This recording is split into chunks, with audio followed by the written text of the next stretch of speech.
What is up, guys? Wrestling Premiere is here. Once again, I'm back with a new episode. Now, if this series wasn't successful, then that wouldn't be the case. Every episode has been a hit with you guys, and I'm glad that's the case. With that said, this is the 5th or 6th episode. You can go check out the previous ones if you haven't. And if you're new here, in this series, I go in depth as to why an individual didn't become a main eventer. You probably know exactly why they didn't, but I also cover their WWE run, so there's that. And who knows, maybe you'll learn something from this. I know I do. Anyways, let's get into it. Why Mr. Kennedy didn't become a main eventer. Kenneth Ken Anderson was born on March 6, 1976 in Wisconsin Rapids, Wisconsin. Anderson in his youth days attended Washington High School and he excelled in swimming and track and field. After graduating, Anderson apparently joined the Army. I couldn't find much on this, and he also worked as a security guard at a nuclear power plant for 3 years. Anderson didn't really like this job, and he was pretty bummed out sitting for 12 hours a day in a box. If you're thinking I'm saying some random ass stuff, then here it is. Well, you know, I worked that job. It was a dead-end job. Actually, I had that job before I even dreamed about being a professional wrestler. And about 2 years in, I kind of fell in love with the business. I started training, had a couple of matches, and then I spent the next 3 years turning down weekend bookings because I had to work weekends. And it was just a miserable, dead-end job. I would sit in a box for 12 hours a day with a gun and some pepper spray, hoping and praying to God that someone would jump over the fence. But nobody ever did, obviously. And it was just a dead-end job, and I remember spending countless hours just sitting there wondering, what could I possibly do to get out of here so that I could have time to devote to wrestling? And after about 3.5 more years of that, I walked in one day and I said, tomorrow's going to be my last day. And I'd secured a job as a personal trainer already in Minneapolis, Minnesota, and I went and did that job instead. And that allowed me to have my Fridays, Saturdays, and Sundays open so that I could pursue independent bookings around the country. Eventually to get better, to wind up where I'm at right now. Like, what is up with Minnesota and wrestlers? Kurt Hennig, Rick Rude, Brock Lesnar, Molly Holly, Ric Flair. So many people came out of there. That's just a few of them. Anyways, after he quit his job, Anderson trained to become a professional wrestler, and he was initially an enhancement talent in WWE. He made a few appearances in TNA back in 2002, but he didn't sign with them. It was until February of 2005 that Anderson was finally signed to a developmental deal with World Wrestling Entertainment. When he was sent down to OVW, Jim Cornette didn't like him. He didn't see much in Anderson, and for some reason, he refused to push him. Paul Heyman, on the other hand, saw potential in Anderson, and once Cornette got fired from OVW after slapping Santino Marella, Heyman was in charge. So the first thing he did as head honcho was push Anderson. Here's what he had to say. When I arrived at OVW, I was practically penniless but rich in passion and a desire to succeed. I almost failed. Jim Cornette didn't see much in me at first, and I wasn't featured on OVW programming, and I basically filled random spots on the card until a week or two before Jim was heading for greener pastures. Then Paul Lee came in and pulled me into a room. He said, I see the same qualities in you as in Dwayne Johnson and Steve Austin. You're the next guy out of here. We're going to do so much stuff with you on TV over the next few weeks that WWE is going to be salivating to get their hands on you. They'll have to pull you up. They say in the wrestling business, believe half of what you see and none of what you hear. And I really didn't know Paul too well at the time, so I wasn't sure if he was serious or just blowing smoke up my ass. Well, it turns out that he was serious as a heart attack, and 5 weeks after that little discussion, I was debuting on Velocity against Funaki. Now, another thing that Anderson, or at this point Kennedy, added to his arsenal was a simple little thing that helped him immensely. It was repeating his name. Once again, this is where he got that from. This is where he started to repeat his name. I was working in a mass media class. I had a mass media class at school, and we had to pick 3 mediums. And we had to make up a fictional product and market that product, and we could use whatever we wanted. Poster, radio, television ads, and I picked those 3 mediums. And I did a radio ad, and I remember the teacher said, you got a really good radio voice. You should maybe consider going into radio. And then she said, we need somebody to announce the basketball games. She said she was going to ask the assistant principal at the time, who was the girls' basketball coach, who I did impersonations of all the time, if I could do the announcing. And so I started doing it. And somewhere along the lines, somebody said, hey, you should start saying the last name twice. It was really funny, like coming to the arena, Jose Luis Garcia. And everyone thought, oh, that's great. That's so funny. And I remember I was down in OVW with the WWE, and Paul Heyman was writing the television down there. And he said one night, he said, I want you to come out and I want you to announce yourself. And the light bulb went off, and I was like, I used to announce basketball games in high school. I'm going to do it like that tonight. I'm not going to tell anybody about it. I'm just going to go out there and do it. And I did it, and when I came back to the locker room, everyone was like, oh, that was so great. You said your last name twice. And I was like, that's funny. I worked 6.5 years to get to the WWE, and it took me saying my last name twice to really get recognized, you know. I was doing all the same things that I do now. My in-ring ability was the same or moving towards that level, but it took me saying my last name twice, so a combination of things. Paul Heyman and my history of being a basketball announcer. Anyways, Kennedy debuted on the August 25th, 2005 episode of SmackDown as Ken Kennedy. His actual debut came on the August 13th, 2005 episode of Velocity, and he shouted at Tony Chimel and he announced Funaki and himself. Obviously, he added a little pizzazz to his announcing, you know, from Green Bay, Wisconsin, Mr. Kennedy, you know how he did. It's just weird hearing him say Mr. Anderson in the WWE ring. Within 10 days, Mr. Anderson changed his name to Mr. Kennedy and he gained a hell of a lot of muscle.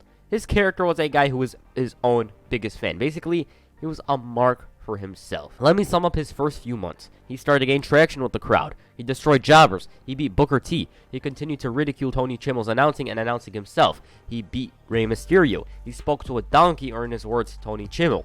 He won his first pay-per-view match, and within 2 months of his main roster debut, he was main eventing SmackDown. At this point, it was clear that WWE were all in on pushing him. I mean, he main evented 2 SmackDowns in a row. And his first loss came on the November 11, 2005 episode of SmackDown to Eddie Guerrero, and it was by disqualification. As we all know, this was unfortunately Eddie Guerrero's final matchup.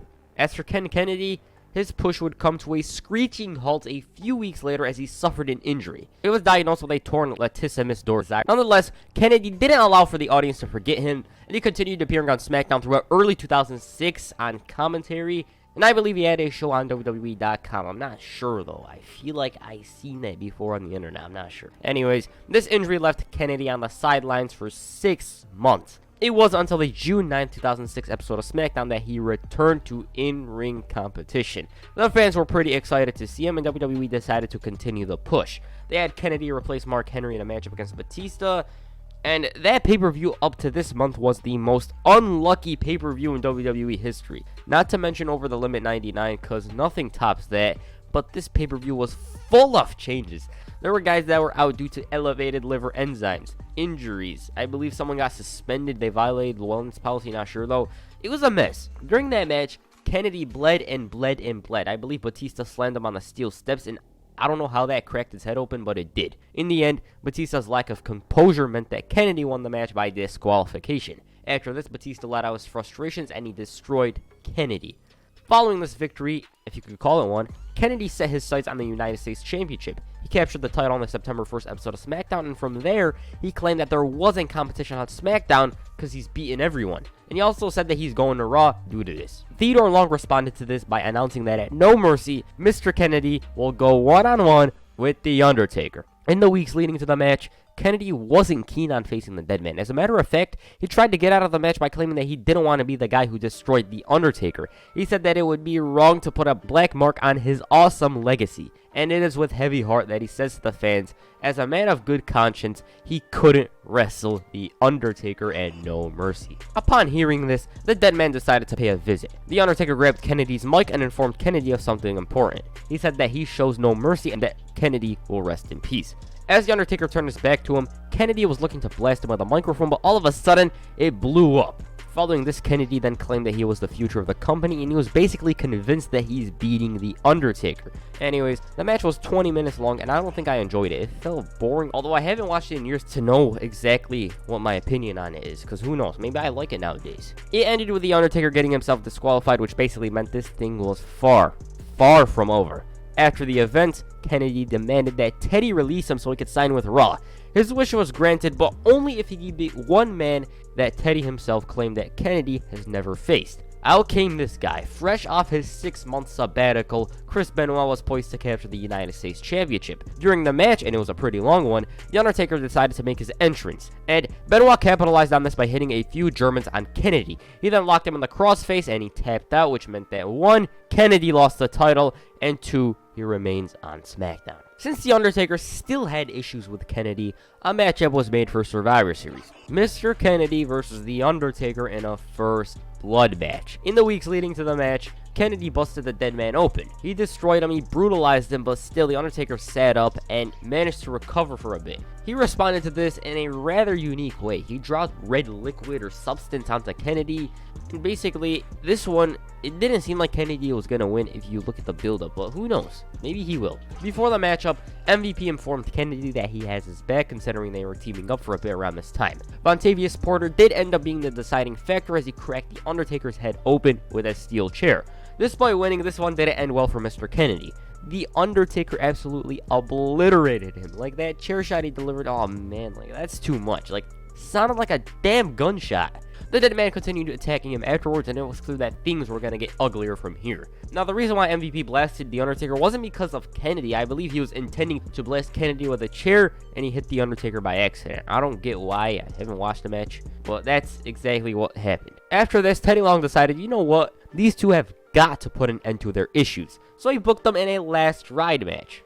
Now, despite losing this match, it helped Kennedy in his road to being a top star. He looked good in defeat. He threw The Undertaker off the Armageddon set, and overall, this was their best match, in my opinion. Following this feud, WWE decided to test Kennedy in the main event position. He won the Beat the Clock challenge after costing The Undertaker his match, and the reward was a title match against Batista at the Royal Rumble. Out of all of Kennedy's matches up to this point, this is the one I enjoyed the most. He targeted Batista's knee, JBL was praising Kennedy, and it seemed like Kennedy was going to be in this position permanently in the future. Obviously he lost, but like I said, it was like a preview of Kennedy in the main event spot. A few months later at WrestleMania, guess what happened? He won Money in the Bank. As you all know, Money in the Bank at this point was basically a guaranteed world title for the individual holding it. So Kennedy holding the briefcase was basically world champion in waiting. At this point, he was claiming that he beat 6 world champions. Who were those world champions? Not sure. Let's see. I believe Rey Mysterio, Booker T, Batista, The Undertaker. I believe he beat Kane, so that's 5. And the 6th is, I'm not sure the 6th is. After WrestleMania 23, Mr. Kennedy announced that he isn't going to cash in the briefcase anytime soon. He announced that he's cashing it in at WrestleMania 24. So, we were going to wait a year for Mr. Kennedy to finally cash in the briefcase. Like, come on. But then The Undertaker got injured, so they decided, you know what? Kennedy's cashing in this week. Except he didn't. Why? Well, he suffered an injury. Courtesy of Wrestling Inc., Mr. Kennedy had this to say about that week.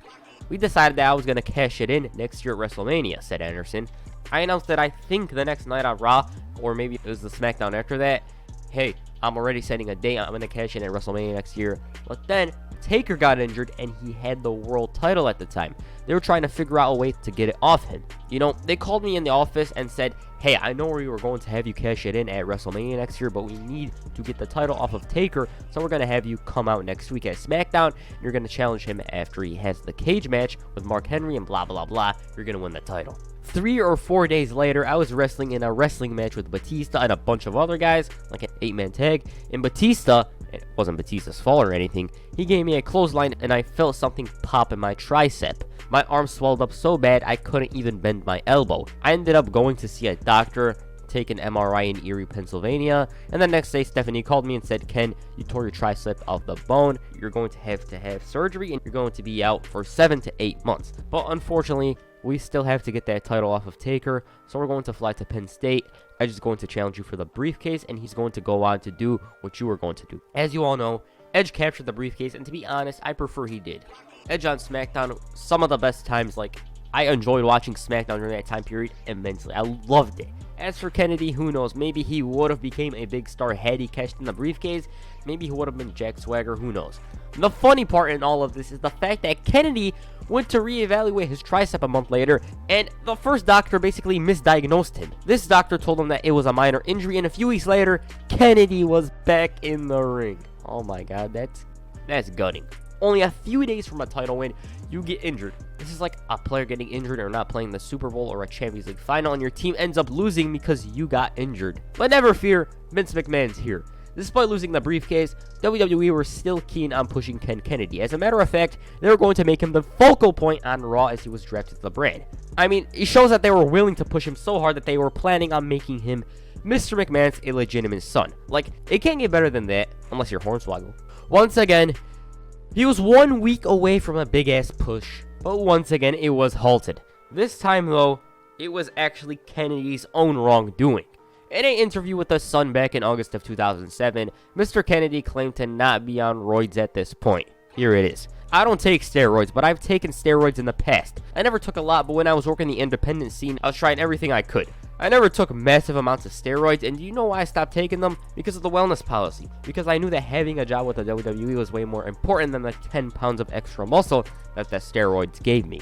And who remembers that Chris Benoit interview he was talking on Fox News? Here it is. You don't take steroids. No. He was claiming he didn't do steroids and everything, but then Kennedy was revealed to be one of the names on the list of superstars involved in the Signature Pharmacy scandal. He outright lied about it. He said that he stopped taking steroids because of the wellness policy, and this made him look like a joke. He had egg on his face, basically. Like, you take steroids? No. Well, what is this? After this, Kennedy was still pushed, despite in some people's eyes, not mine, because I'm not one to say I'm not in the ring, but in some people's eyes, injuring the face of the company, John Cena. I believe he also injured Bobby Lashley around this time period, and Lashley was out for like 8 months, and he was released. He wasn't released because of the injury, but that's another story. Anyways, Kennedy traded victories with HBK for a while before filming behind enemy lines. Upon his return, he was a babyface. He got rid of William Regal, and following this, he was drafted to SmackDown.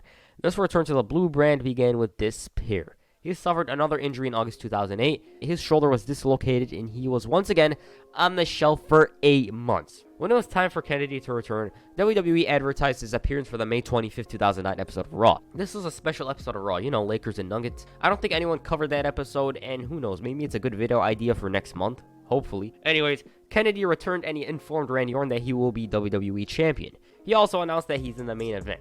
Later that night, the match was going on normally and without an issue until Kennedy performed a back body drop on Randy Orton. As you can see, Orton felt pain from this, and he basically dropped him on his head or his shoulder. We gotta look at the footage. As a result of this, Orton complained about Kennedy to management, and even John Cena got involved, and so on May 29, 2009, Mr. Kennedy was released from his WWE contract. This was one of the most random releases I've seen. Now, before we get into what Kennedy thinks about this, we gotta mention that he suffered a wrist injury during that match. I believe Orton hit an RKO on him, and he felt pain in his wrist. On this incident, Mr. Kennedy had this to say in an interview back in August of 2007. Links in the description, by the way. To be honest, I do not really understand the factors that led to my departure. It was a set of different things. Obviously, I had detractors within WWE. I also made some mistakes that I take responsibility for. And what they told me is that they were not happy with what happened at Raw and decided not to continue with the character Mr. Kennedy. To be honest, this is another thing. This is about Randy Orton. To be honest, I had a bad vibe all day. Randy Orton and I had become very good friends. We traveled together. We were friends. When I arrived that night in the sand, I ran after him and gave him a big bear hug from behind, and he treated me as some acquaintance. Then the fact that he made so much noise for allegedly dropping him on his head, he literally exploded in front of all the talent, including Vince and Stephanie, and he began to scold me on how I should be very careful, and that his health is very important. Now this is another thing. Randy jumped really high. In wrestling, it's give and take. It was to drop him head first or accompany him until the fall. His neck never touched the canvas, which makes me wonder why he went straight to the trainers to put tape on his neck. Randy was so injured that he fought 3 nights in a row in Mexico following this. Randy Orton, however, responded to this about a week later. He's in denial. He thinks you have to be able to do a moonsault to know how to work. And as far as dropping me on my head, he did. He never got to see all 4 camera angles of him doing it. I did. Plus, the left side of my neck down to my trap was sore all week in Mexico. I did tell Ken that he shouldn't be dropping me on my head with such a simple basic move. He never said sorry and even called me a liar after the match. I remember looking at him in disbelief. And yes, I did tell management I did not want to work with him after that. Who wouldn't? That's my side. There's another thing. Never did I get my neck taped as he claims it was in that interview. Also, that whole bear hug story does have some truth to it. Early in the day that morning in LA, he came up behind me and grabbed around my chest and picked me up off the floor. I don't know anyone who enjoys being tackled from behind and picked off the floor. When he let go and I realized it was Ken, I was like, oh, okay, you're back. Cool. My reaction of his big return was watered down, and I found it very funny reading in his interview that he left like I had an agenda or almost like I wanted him gone. Not until I was given a belly-to-back suplex onto the back of my neck that I have any negative feelings with Mr. Anderson. And I honestly hope for his wife's sake that he could find something else he's marginally good at and earn a living. I know he really wants to entertain, so good luck, Ken. You're gonna need it. But Kennedy did realize who was to blame for his release eventually. Everybody can say that it was Randy Orton and John Cena and all that stuff. That was the straw that broke the camel's back. I came out publicly and said stuff about I should have never opened my mouth about the Chris Benoit thing. I think you get in that situation and you think that the world needs to know. The world needs to know what Ken Anderson feels about this particular topic. And it's not true. And so I made some missteps. There was misstep after misstep after misstep on my part. And so that was just the straw that broke the camel's back. And I think when those guys went to Vince, he was just like, you know what? I'm tired of hearing his name in a negative light. Get rid of him. Plus, I had been hurt a few times. Now, if you think about it, how many guys did Kennedy injure or allegedly injure? Management saw him as a reckless wrestler, and add that with his own injuries, Benoit and steroid thing, they were eventually going to release him. Like, just look at that list if all of those guys were actually true. Like, they did kind of have a reason why they should have released him. Now, personally, did Kennedy deserve to be a main eventer? I'm not sure. Like, personally, I can't say. Did I think he was going to be a main eventer? Oh, hell yeah. Like, I thought him and MVP, like those guys. Those guys that debuted in 2005, 2006, I always thought those guys were going to be main eventers. But once again, it wasn't to be. He went on to TNA, won 2 world titles there, which is pretty good for him. And yeah, he currently runs a wrestling school, I believe, with Sean Davari, so he's doing good. As for why he didn't become a main eventer, I think I don't need to explain it. This is why. I mean, you watched the whole video. It was because of many things. He injured several guys, at least that's what it looked like. And so he was seen as some guy who wasn't safe in the ring.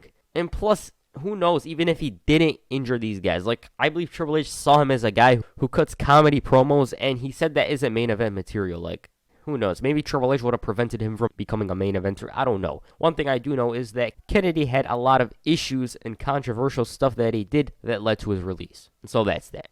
And that's it for this video. Make sure you hit the Green Bay plunge on the like button and perhaps the mic check on the subscribe button. Peace. I'm out.